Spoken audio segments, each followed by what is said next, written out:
Rant is a film you can watch on Netflix now, and you should if you haven't. This film turned out to be one of my favorites this year, and I have to admit, it has a very simple setup. This is what we call simple setup suspense.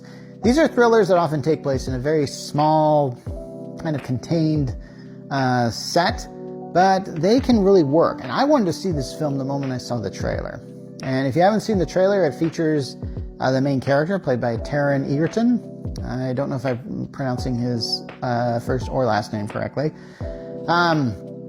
He sees like a little earpiece that was left behind, like an earbud, and he gets a phone message saying, "Put that in your ear." So when he puts it in his ear, he hears a voice tell him, like, there's going to be a guy come in, and he's going to have a certain bag.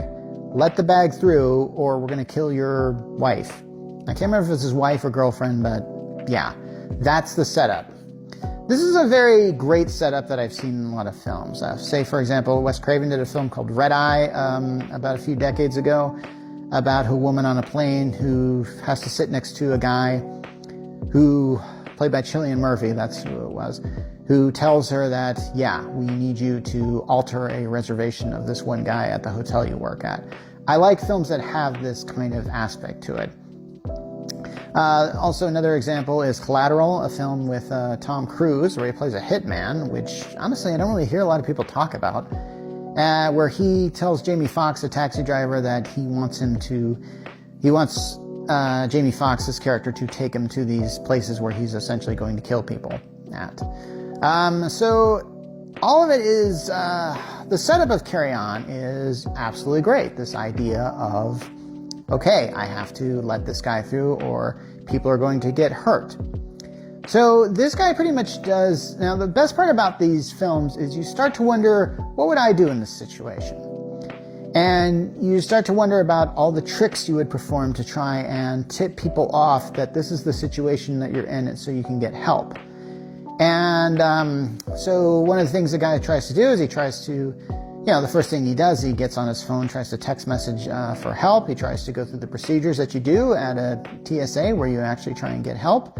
And those don't work. This guy seems to be one step ahead of him. And since this guy is talking to him on an earpiece, of course he's thinking like, okay, this guy must be able to see me. Is he watching me through cameras, or is he watching me because he's actually there? Well, he finds out that yes, he is actually in the airport. Now, the bad guy is played by Jason Bateman, and this was just good casting.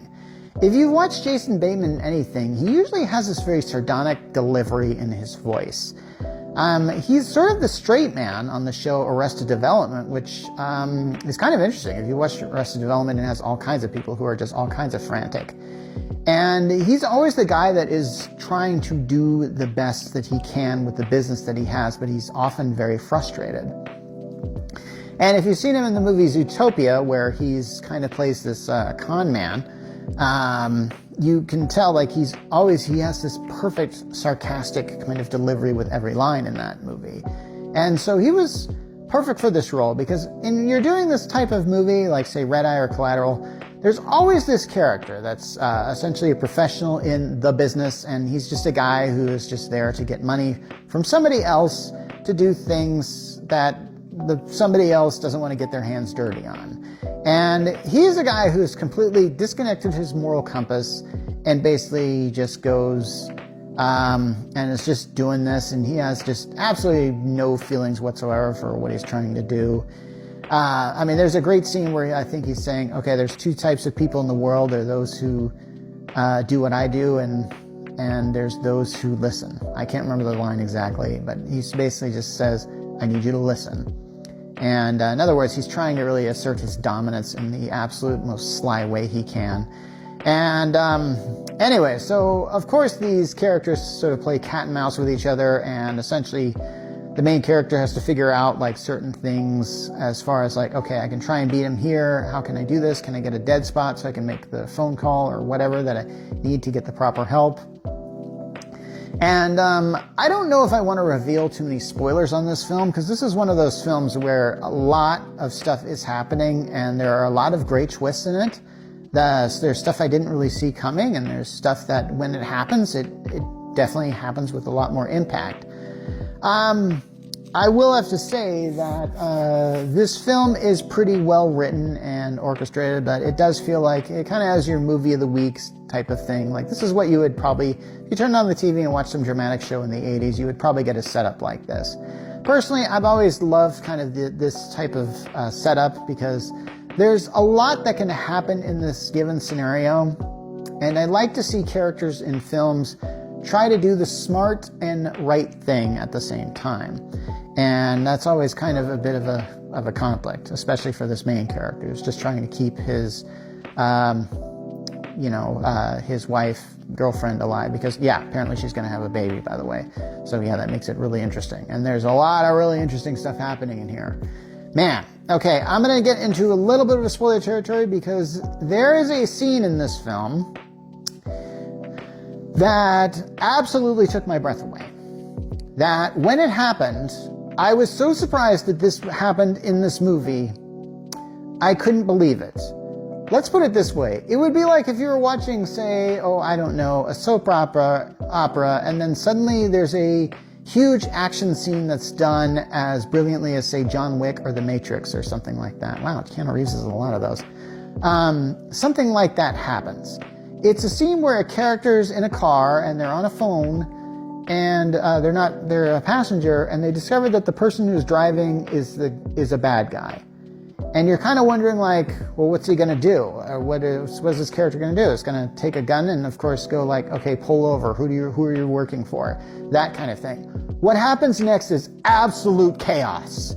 And not only is it just this shot scene that is just a load of effects and done on a camera that's just sort of held in, I can't even describe the scene. It's just like, it's as adrenaline pumping as that one scene in X-Men Apocalypse where Quicksilver saves everyone in the mansion and like that scene, they play music in the background that is pretty opposite of what you think they would play in something like this. Anyway, the scene is great. And this film really starts to escalate. In fact, this is one of those films where I just checked to see, like, how much time is left in this movie. And I did that not because I was not enjoying the movie, but I wanted to see how much is left on this movie because I wanted to see where this was going to go. And it goes places. I was actually surprised where this film went, and then it kind of... So I don't even want to give away the ending of this film because it actually is super good, and I kind of wish like we would this I feel like is kind of your perfect streaming movie or something like that, but I would have been happy to see this movie in the theater. This would have been like a great experience to see. This would have been a great popcorn munching film. Anyway, so I'm not sure what else I can say about it other than like I was checking to see like who is responsible for this film. Why did they why is it like, how did it just end up on Netflix? This is a film that really should have been out in theaters. And I realize we're paying we're paying for streaming services so we can watch stuff like this, but man, oh man, they are really giving us what I wanted here. So yeah, it's not often that I see this film that is... there's been comparisons of this film to Die Hard or Die Hard 2, and Die Hard 2 especially because that film actually took place in an airport. I wouldn't say it's trying to be Die Hard. I don't really think... I feel like years ago... And yeah, I'm going to use the whole Die Hard as a Christmas movie thing, but in this film actually does take place on Christmas. In fact, the main character is working on Christmas, which I kind of think is kind of interesting, really. So yeah, we have this sort of setup here, and this film is trying to be something different than Die Hard. Granted, there's a lot of high action scenes, but they are not as high octane as, say, a Die Hard movie. I mean, you know what you're kind of getting with that. I like the kind of confined and action set pieces this film sets up, which I have to say, I will give this film high praise for this. This is worth watching, and please watch this movie if you have not already. It is a good film that if you've got some time over the holidays, watch something like this, man, because this is like the thrill you're looking for, man. Seriously, I can't give this praise any higher than, this is above 90 film, okay? I was actually like, I had a hard time sleeping after watching this film. There was so much adrenaline on the screen here that was being projected at me and done very, very well. I don't know who did this film. I didn't recognize the director. I didn't recognize any of the names except for maybe Jason Bateman and the star. But it's great. Anyway, go see it if you haven't. Mark Rollins signing off.